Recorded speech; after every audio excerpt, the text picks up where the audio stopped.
नमस्कार, मैं हूं दीपाली राणा। आप देख रहे हैं कल का बाजार। और आज के सेशन की बात करें तो 3 दिन की तेजी के बाद आज बाजार में गिरावट देखने को मिली। आज वीकली एक्सपायरी भी थी और निफ्टी 96 अंक गिरकर 11,300 के करीब बंद हुआ है। वहीं बैंक शेयरों की ओर से ज्यादा दबाव बना आज के सत्र में। जो दिग्गज प्राइवेट बैंक है वहां पर सेलिंग प्रेशर हावी था, जिसके कारण निफ्टी बैंक 350 अंक लुढ़का है। लेकिन मिड कैप इंडेक्स में अच्छी खरीदारी देखने को मिल रही थी। कई पॉकेट्स थी मिड कैप्स में जो कि अच्छा परफॉर्मेंस दिखा रही थी। Specially power, chemical, gas stocks में अच्छा मोमेंटम था। होटल शेयर्स अच्छी खरीदारी के साथ आज बंद हुए हैं। आईटी, फार्मा, एफएमसीजी 3 ऐसी पॉकेट थी जहां पर हमने कल भी एक प्रॉफिट बुकिंग देखी थी और आज ही वही रुझान बना है। लेकिन आज के सेशन में संस्थागत निवेशकों ने क्या किया है वो आपके सामने लेकर आते हैं। एफआईएस की ओर से कई सत्रों से हम ऑलमोस्ट हर सेशन में खरीदारी देख रहे थे कैश मार्केट में, लेकिन आज थोड़ी सी बिकवाली एफआईएस की ओर से हुई है। 268 करोड़ की बिकवाली कैश मार्केट में की है और डीआईएस तो लगातार मुनाफा ले ही रहे हैं। आज के सेशन में भी डीआईएस ने 672 करोड़ की बिकवाली कैश मार्केट में की है। गौरांग शाह हमारे साथ बने हुए हैं जियोजित फाइनेंशियल सर्विसेज से, उनको शो में शामिल करते हैं। गौरांग जी, गुड इवनिंग। पहले तो एक क्विक आउटलुक आपका मार्केट्स पर। आपने इनफैक्ट पहले भी ये व्यू दिया है कि इन स्तरों पर आकर मार्केट थोड़ा कंसोलिडेट करेगा, थोड़ा चलेगा, लेकिन एक रेंज में ही मोमेंटम दिखेगा, जो कि देखा भी हमने पिछले कुछ सेशंस में। अभी क्या व्यू है इन लेवल्स पर? बहुत बहुत धन्यवाद दीपाली जी आपका, और आप सभी को शुभ संध्या हमारी तरफ से। तो हमारा ये मानना है, और हमने कल प्रातःकाल जब हम आपके चैनल पर थे तब हमने बाजार के ऊपर यही ब्यौरा दिया था कि हम फिर से हूबहू वही चीज़ को नकल करेंगे जो हम 11,250 11,300 के स्तर पर कर रहे थे। वो थे 11,200 350 के आसपास कंसोलिडेट होना। फिर हमने निर्णायक तरीके से 11,300 को पार कर दिया, उसके ऊपर गए, 11,400 के आसपास हम गए, और फिर अब थोड़ी बहुत मुनाफा वसूली हम आज देख रहे हैं। तो हमारा ये मानना है कि ये जो मजबूत बुनियाद बनाने का काम है दीपाली, ये थोड़े दिनों तक आपको नज़र आएगा बाजार में, और ये बाजार की सेहत के लिए भी अच्छी बात है।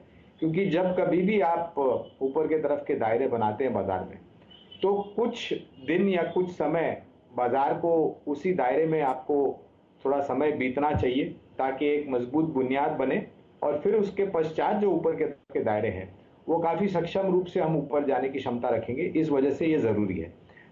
गिरावट पर खरीदारी की हमारी राय है। और एक अच्छी बात यह है कि पहले हम देख रहे थे कि दिग्गज जो इंडेक्स है यानी कि सेंसेक्स और निफ्टी, वो काफ़ी बढ़िया तरीके से योगदान देकर के ऊपर जा रहे थे।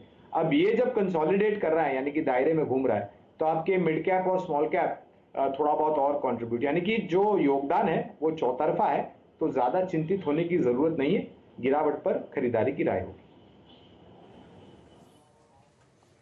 तो ऑन डिप्स बाय की स्ट्रैटेजी होनी चाहिए। और इनफैक्ट ब्रॉडर मार्केट्स यानी mid cap, small cap stocks में हम पिछले कई सेशन से अच्छी बाइंग देख भी रहे हैं। आज भी निफ्टी भले ही 100 अंक नीचे रहा, लेकिन मिड कैप्स में बाइंग थी। लेकिन चलिए बिना देरी के अब सवालों को करते हैं शामिल। ये शो फेसबुक, ट्विटर पर लाइव भी है, तो अपने सवाल आप हमें वहां भेज सकते हैं। पहले कॉलर हमारे साथ फोन लाइन पर बने हुए हैं। कोटा राजस्थान से लक्ष्मण है हमारे साथ। बताइए लक्ष्मण जी, क्या सवाल? लखन है इनफैक्ट, माफ कीजिए। लखन जी नमस्कार, अपना सवाल पूछिए। कौन सा स्टॉक है आपके पोर्टफोलियो में?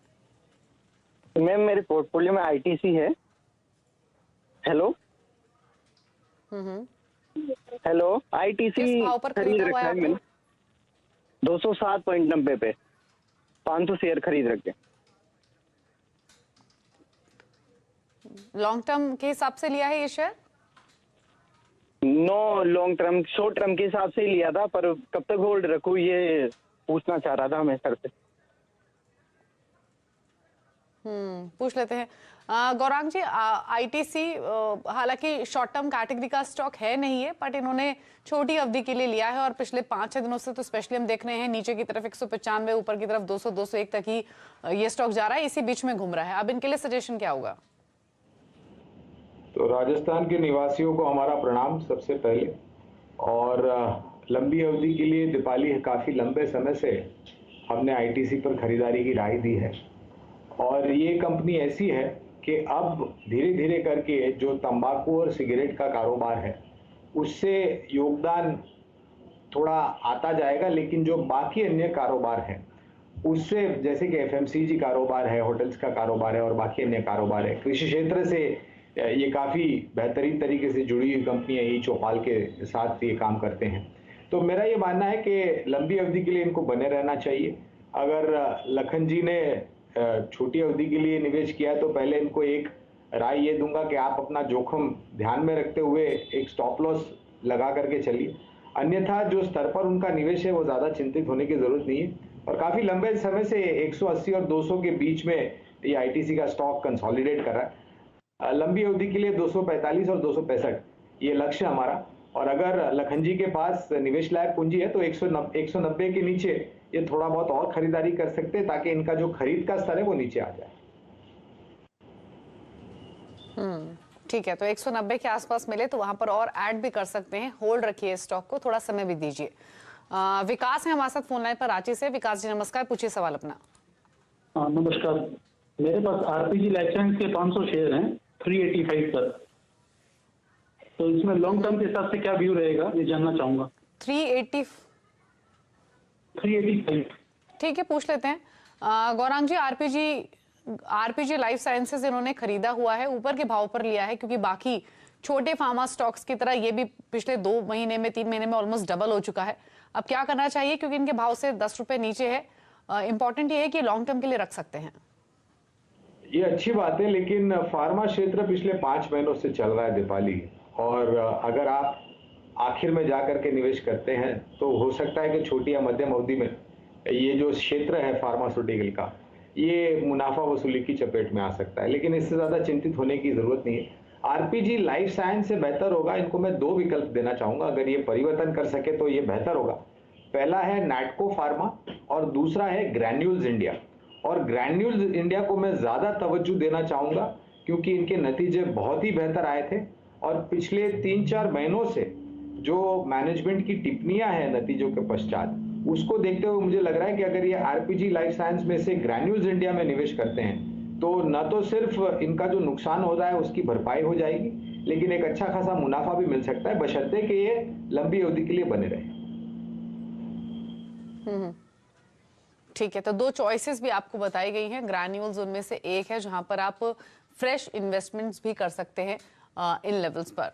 चलिए, अगला सवाल ट्विटर के जरिए आया है। नीतीश गर्ग ने ये सवाल भेजा है गौरांग जी। एक तो बिरला सॉफ्ट, इस पर ये राय लेना चाहते हैं, खरीदना चाहते हैं। इन्होंने लिया हुआ नहीं है बट नई पोजीशन ऐड करना चाहते हैं। और दूसरा ये लॉन्ग टर्म के लिए इलेक्ट्रिकल सेगमेंट में एक स्टॉक लेना चाहते हैं। हालांकि इलेक्ट्रिकल सेगमेंट ये तो क्लियर नहीं है कि किस पर्टिकुलर सेगमेंट की बात कर रहे हैं, इलेक्ट्रॉनिक्स की बात कर रहे हैं या फिर कुछ और, बट आपका सजेशन क्या होगा? वेल, इलेक्ट्रिकल पेरिफेरल्स या फिर अप्लायंसेस की अगर ये बात कर रहे हैं तो मैं इनको राय दूंगा कि ये हैवेल्स इंडिया या फिर कंज्यूमर ड्यूरेबल्स बनाने वाली कंपनियां जैसे कि ब्लू स्टार हो गया, वोल्टास हो गया, इस पर मैं निवेश करने की राय दूंगा। दूसरा सवाल क्या था दीपाली, माफ कीजिएगा, आपको दोहराना पड़ेगा।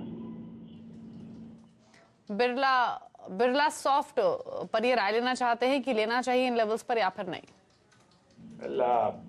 क्षमा चाहूंगा दीपाली, इस कंपनी को हम बुनियादी तौर पर आकलन नहीं करते हैं तो मैं विशेष रूप में टिप्पणी नहीं कर पाऊंगा। ठीक है, तो बिरला सॉफ्ट पर गौरांग जी राय नहीं दे पाएंगे, लेकिन हेवल्स, वोल्टास, ये स्टॉक्स इन्होंने आपको इलेक्ट्रिकल सेगमेंट में सजेस्ट की हैं जहां पर आप नई खरीदारी कर सकते हैं। आशीष है हमारे साथ फोन लाइन पर मुंबई से। आशीष जी नमस्कार, बताइए क्या सवाल है आपका? नमस्कार मैडम, मेरे पास 500 शेयर है पीएनबी के, 54 के रेट पे लिया है, और 200 शेयर है टाटा मोटर्स के जो कि मैंने 163 पे लिया है।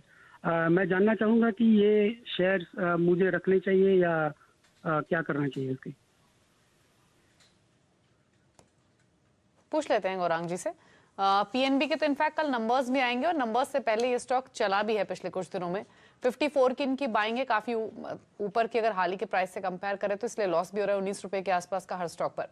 गौरांग जी, पीएनबी पर क्या सजेशन होगा? दूसरा टाटा मोटर्स में भी इनको काफी लॉस है क्योंकि इनकी बाइंग 163 की है, तो दोनों में ही क्या सजेशन होगा? होल्ड करें इन पोजीशंस को और ऐड करें इन लेवल्स पर या फिर स्विच कर लें? बिल्कुल सहमत हूं मैं आपकी बात से दीपाली। दोनों ही शेयर्स को, पीएनबी और टाटा मोटर्स को, पहले तो आप बने रहें। कल नतीजे हैं, मैं छोटी अवधि में टिप्पणी नहीं करता, लेकिन नतीजे मेरे ख्याल से जिस तरीके से हमने बाकी सरकारी बैंकों के देखे हैं शायद उम्मीद से बेहतर आ सकते हैं। मोनिटोरियम को लेकर के अगर आंकड़ा बेहतर आता है तो ये एक सहानुभूति वाली बात होगी, और उसके साथ साथ अगर ग्रॉस और नेट एनपीए में भी अगर नीचे के तरफ के दायरे दिखते हैं, प्रोविजनिंग नीचे आता है, नेट इंटरेस्ट इनकम और मार्जिन में थोड़ा बहुत सुधार होता है, तो शायद ये अच्छी बात होगी। तो पहले तो इनको बने रहने की राय दूंगा मैं। 500 शेयर जो इनके पास है करीबन 54 के आसपास, अगर ये चाहे तो 200-250 शेयर यानी कि आधी क्वांटिटी का अमूमन 30 रुपए के नीचे या 30 रुपए के आसपास ये एवरेज करे ताकि इनका खरीद का भाव है वो नीचे आ जाए। लेकिन एक बात है, सरकारी बैंकों में आपको खास करके जो पीएनबी जैसी बैंक है या फिर जो कमजोर बैंक पिछले कुछ समय में रही है, वहां पर आपको थोड़ी सहनशीलता ज्यादा रखनी पड़ेगी, थोड़ी बहुत पेशेंस ज्यादा रखना पड़ेगा और समय भी देना पड़ेगा। टाटा मोटर्स में भी मैं इनको राय दूंगा कि 165 ये बता रहे हैं इनकी खरीद है, अगर मैंने सही सुना है तो स्टॉक मेरे ख्याल से 120-25 के आसपास जाकर के आज बंद हुआ है। 110 और 105 इसके इर्द गिर्द अगर आपको और खरीदारी करने का मौका मिलता है तो यहाँ पर भी आप चाहे तो आधी क्वांटिटी एवरेज करें। ये मैं इसलिए एवरेज करने की राय दे रहा हूँ क्योंकि दोनों ही एक तो पीएनबी भी सक्षम है और टाटा मोटर्स भी सक्षम है। खाली एक ही है कि दोनों ही ऐसे क्षेत्र से हैं जहां पर थोड़ी कमजोरी है और ये दोनों ही स्टॉक उस कमजोरी में कमजोर नतीजे अगर आते हैं तो शायद थोड़ा बहुत छोटी अवधि के लिए अनिश्चित का माहौल हो सकता है, लेकिन लंबी अवधि के लिए सुधार होने की पूरी संभावना है। तो लॉन्ग टर्म के लिए होल्ड कीजिए, लेवल्स भी आपको बताए हैं गौरांग जी ने, जहां पर आप थोड़ा और एडिशन कर सकते हैं, लेकिन बने रहिए। फेसबुक के जरिए आकांश कोहली ने एक सवाल भेजा है सिप्ला पर। 100 स्टॉक्स है इनके पास सिप्ला के, परचेजिंग प्राइस है 540 का, तो अच्छे लेवल पर इन्होंने एंट्री ली है गौरांग जी सिप्ला में, क्योंकि इनके भाव से 100-125 रुपए का मुनाफा इनको हर स्टॉक पर हो रहा है। प्रॉफिट्स ले लें या फिर होल्ड रखें? देखिए, अगर छोटी अवधि का नजरिया है तो मैं इनको राय दूंगा कि मुनाफा समेट ले, क्योंकि अभी जब हम आरपीजी लाइफ साइंस की बात करें तो मैंने एक जिक्र किया फार्मा क्षेत्र पर कि पिछले काफी समय से ये चल रहा है, 5 महीनों से तो लगातार फार्मा क्षेत्र चल रहा है। तो हो सकता है, और काफी शेयर ऐसे हैं जो करीबन 50, 60, 70% बढ़ गए हैं दीपाली, तो हो सकता है मुनाफा वसूली आ सकती है। तो अगर छोटी या मध्यम अवधि का नजरिया है तो मुनाफा समेट ले, और अगर लंबी अवधि का है तो बने रहे। ठीक है, शॉर्ट टर्म व्यू है तो प्रॉफिट्स ले लीजिए, लॉन्ग टर्म व्यू है तो आप होल्ड कर सकते हैं। शशिकांत है हमारे साथ फोन लाइन पर पुणे से। शशिकांत जी गुड इवनिंग, बताइए सवाल अपना। हाँ नमस्ते मैडम, मैं पुणे से शशिकांत बोले बोल रहा हूँ। मेरे 2 सवाल है। एचडीएफसी बैंक मैंने लिया है 12 से 40 रेट से 250 शेयर, और बजाज फाइनेंस लिए 42 के भाव से 55 शेयर, तो 2 साल में रख सकता हूँ, होल्ड कर सकता हूँ, इसका टारगेट क्या होगा? बजाज फाइनेंस में आपका परचेसिंग प्राइस क्या है? 4200 आपने बताया। हाँ 4200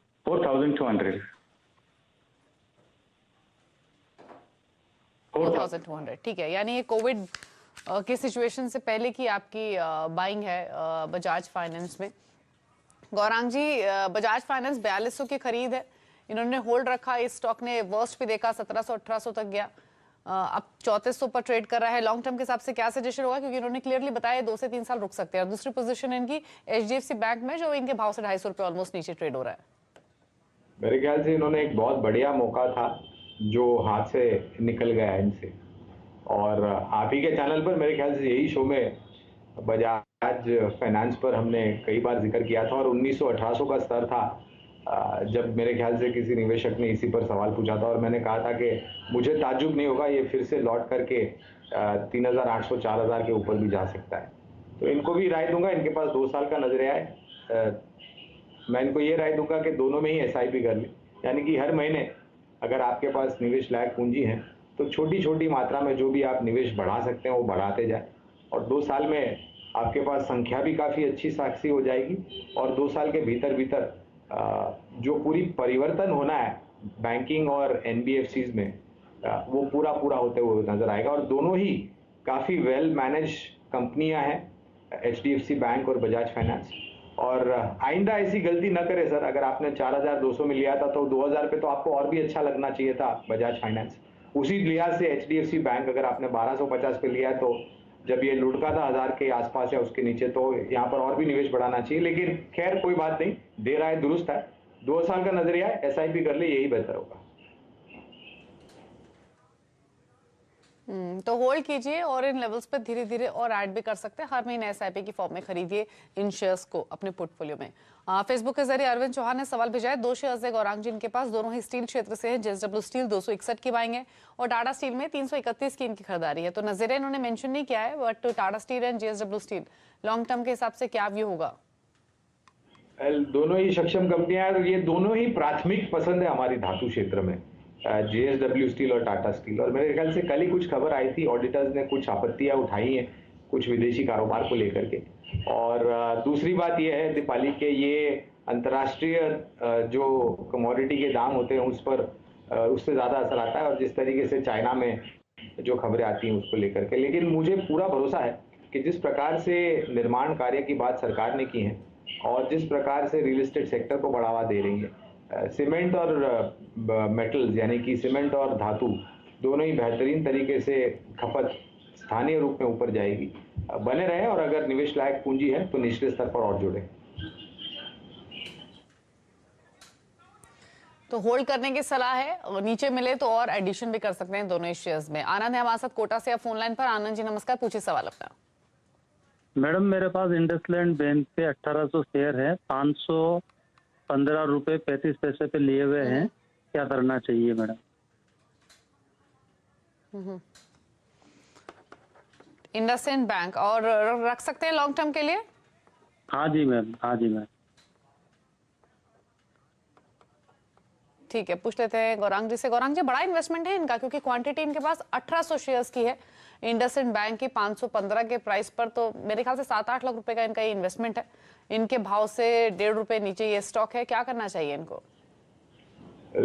मुझे नहीं पता कि ये छोटी अवधि के लिए इन्होंने सौदा किया था, मुझे ठीक से आवाज नहीं आ रही थी दीपाली। लेकिन अगर लंबी अवधि का नजरिया है तो बने रहें, और जो भी तकलीफ वाली खबरें थी या फिर जो नकारात्मक खबरें थी दीपाली, और भाव अगर आप देखने जाए तो 1200-1300 से निरंतर नकारात्मक खबरों को लेकर के ये नीचे की तरफ लुढ़का। मेरे ख्याल से 300-350 का निचला स्तर बना था अगर मेरी याददाश्त सही है तो, और फिर वहां से धीरे धीरे नतीजों में सुधार होता हुआ दिख रहा है। मैं तो राय दूंगा, इनके पास निवेश लायक पूंजी है तो बढ़ाने की तो राय नहीं दूंगा। अगर बने रह सकते हैं तो बने रहें, लेकिन आइंदा ज्यादा मतलब आपकी जो पूंजी है वो किसी भी एक क्षेत्र या एक शेयर में आपको निवेश नहीं करना चाहिए। आपको अपना जो निवेश है वो फैला देना चाहिए। जी, इसके अलावा फेसबुक पर अकी गोम्स ने एक सवाल भेजा है। आईजीएल पर 68 शेयर्स है इनके पास आईजीएल के, और जो परचेजिंग प्राइस है वो 425 रुपए का है। इनफैक्ट पूरा गैस स्पेस आज फोकस में था भी, और आईजीएल, एमजीएल, गुजरात गैस सब मजबूती के साथ बंद हुए हैं। लेकिन आईजीएल इनके भाव से 15 रुपए नीचे है। गौरांग जी, लॉन्ग टर्म व्यू हो तो होल्ड करें, और ऐड भी कर सकते हैं कैन लेवल्स पर? बिल्कुल ऐड कर सकते हैं। आईजीएल, एमजीएल यानी कि इंद्रप्रस्थ गैस लिमिटेड, महानगर gas limited, Petronet LNG, Gujarat state Petronet, Gujarat gas, ये पांचों ही जो कंपनियां हैं इन पर हमारी खरीदारी की राय है। और सरकार धीरे धीरे करके जो ढांचा है वितरीकरण का उसको सक्षम रूप से बढ़ा रहे हैं, ताकि शेयर के अलावा भी जो उपभोक्ताएं हैं उनको ये ऑल्टरनेटिव क्लीन और ग्रीन फ्यूल काफी आसानी से मिल जाए। तो निश्चित होकर के बने रहें और गिरावट पर और जुड़ें। ठीक है, तो होल्ड कीजिए, ऑन डिप्स आप ऐड भी कर सकते हैं। अगला सवाल हमें अंजलि की ओर से मिला है फेसबुक के जरिए ही। इनके पास विप्रो है, 100 शेयर्स इन्होंने खरीदे हुए हैं गौरांग जी, परचेजिंग प्राइस है 274 रुपए का, और व्यू इनका शॉर्ट टर्म है। तो क्या सजेशन होगा विप्रो पर? 274 के परचेजिंग प्राइस, इनके भाव पर स्टॉक की क्लोजिंग हुई आज। बुनियादी तौर पे भी दीपाली हमारी उछाल पर बिकवाली की राय है विप्रो पर, और अगर ये सौदा परिवर्तन करके कहीं और निवेश करना चाहते हैं तो हमारी राय में HCL टेक एक बढ़िया विकल्प होगा।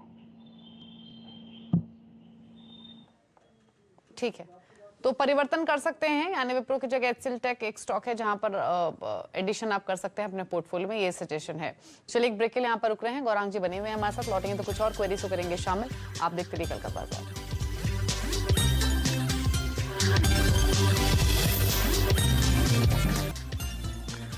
आप देख रहे हैं कल का बाजार। गौरांग शाह बने हुए आपके सवालों के जवाब देने के लिए। जितेंद्र दिल्ली से हमारे साथ फोन लाइन पर मौजूद भी हैं। जितेंद्र जी नमस्कार, पूछिए सवाल अपना।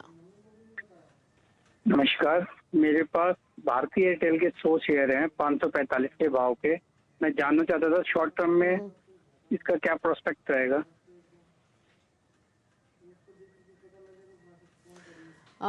ठीक है, पूछ लेते हैं गौरांग जी। भारतीय एयरटेल आपका पसंदीदा शेयर, लेकिन ड्यूरेशन जिसके लिए व्यू चाहते हैं वो आपको पसंद नहीं है शॉर्ट टर्म, क्योंकि इनका व्यू है। तो बताइए भारतीय एयरटेल क्या करें शॉर्ट टर्म के हिसाब से? एक हिदायत भी देना चाहूंगा सभी दर्शकों को कि जब सर्वोच्चम न्यायालय में एजीआर का मुद्दा चल रहा है तो आपको टेलीकॉम क्षेत्र से मेरे ख्याल से थोड़ी दूरी बना करके रखनी चाहिए, क्योंकि पिछले कुछ दिनों से हम देख रहे हैं, आज भी मेरे ख्याल से कुछ सुनवाई हो रही थी एजीआर के मुद्दे को लेकर के। तो जब आपको पता है कि एक क्षेत्र को लेकर के सर्वोच्चम न्यायालय, और वो भी जो मुद्दा है एजीआर का, वो कोई छोटी रकम नहीं है दीपाली, वो बड़ी रकम है, खास करके भारतीय एयरटेल और वोडाफोन के लिए। तो जब ऐसे मुद्दे हो तो आपको दूरी बना करके रखनी चाहिए, बशर्ते कि आप अगर अपनी समय सीमा परिवर्तन कर ले और लंबी अवधि का नजरिया है तो हमारा लक्ष्य करीबन 700 रुपए का है भारतीय एयरटेल पर। ठीक है, तो शॉर्ट टर्म के लिए नहीं, लेकिन हाँ लॉन्ग टर्म के लिए जरूर होल्ड कर सकते हैं स्टॉक को 700 के लक्ष्य के लिए। फेसबुक के जरिए एक सवाल आया है हमें सुरेंद्र रावत का, आरती ड्रग्स पर इनका सवाल है। 15 शेयर इन्होंने खरीदे हुए हैं और जो परचेजिंग प्राइस है इनका वो 2100 रुपए का है। आरती ड्रग्स इनफैक्ट गौरांग जी 2100 रुपए की परचेजिंग प्राइस है, क्या करना चाहिए इनको? होल्ड रखें, निकल जाए स्टॉक से, क्योंकि प्रॉफिट्स भी इनको ठीक ठाक हो रहे हैं 750 रुपए के, क्या करना चाहिए अब? देखिए, अगर ज्यादा लालच नहीं है और लालच रखनी भी नहीं चाहिए शेयर मार्केट में, क्योंकि फिर आपका जो मुनाफा है वो फिर कागज पे ही रह जाता है, नोशनल प्रॉफिट हो जाता है। पहले तो बुनियादी तौर पर लंबी अवधि के लिए हमारी आरती ड्रग्स पर खरीदारी की राय है। वॉल्यूम्स इस काउंटर में ज्यादा होते नहीं, थोड़ा बहुत ड्राई होता है ये काउंटर, लेकिन जो नतीजे आए थे मेरे ख्याल से कुछ समय पहले ही, कुछ दिन पहले ही इसके नतीजे आए थे और नतीजों को देख करके हम काफी संतुष्ट हैं। इनके ऊपर है, अगर छोटी अवधि का नजरिया है तो मुनाफा समेट ले, अन्यथा थोड़े बहुत शेयर बेच करके मुनाफा थोड़ा बहुत समेट ले, करीबन 40-50% जो संख्या है शेयर की इनके पास, वो बेच करके मुनाफा समेट ले। इससे क्या होगा दीपाली कि आपके जो बाकी के शेयर रह जाएंगे आपके पास, उसके दाम जो है वो काफी नीचे आ जाएंगे, क्योंकि आपने मुनाफा समेटा है करीबन 700 रुपया प्रति शेयर का। लेकिन अनफॉर्चुनेटली 15 ही शेयर है, तो शायद ये 5 शेयर बेच करके 10 शेयर पे बने रह सकते हैं। जी चलिए, तो सजेशन आपको दिया गया है आरती ड्रग्स पर और स्टॉक 18% ऊपर ये बंद हुआ है। आज खबरों में भी था 3:1 के रेशियो में बोनस की अनाउंसमेंट कंपनी ने की है, तो ये भी एक डेवलपमेंट हुई है आरती ड्रग्स से जुड़ी हुई। चलिए फिलहाल इतने सवाल करेंगे शो में शामिल। कोई डिस्क्लोजर आपकी ओर से गौरांग जी? बहुत बहुत धन्यवाद दीपाली जी, आपका निजी निवेश नहीं है, लेकिन हम इसी तरीके से राय हमारे क्लाइंट्स को देते हैं। और आप सभी को शुभ रात्रि हमारी तरफ से। शुक्रिया आपका इस शो का हिस्सा बनने के लिए और सभी स्टॉक्स पर अपनी राय देने के लिए। तो इसी के साथ कल का बाजार में तो इतना है। लिंक खबरों पर लगातार अपडेट के लिए सिंधी से आवाज से जुड़े रहिए, ट्विटर, फेसबुक और यूट्यूब के जरिए। नमस्कार।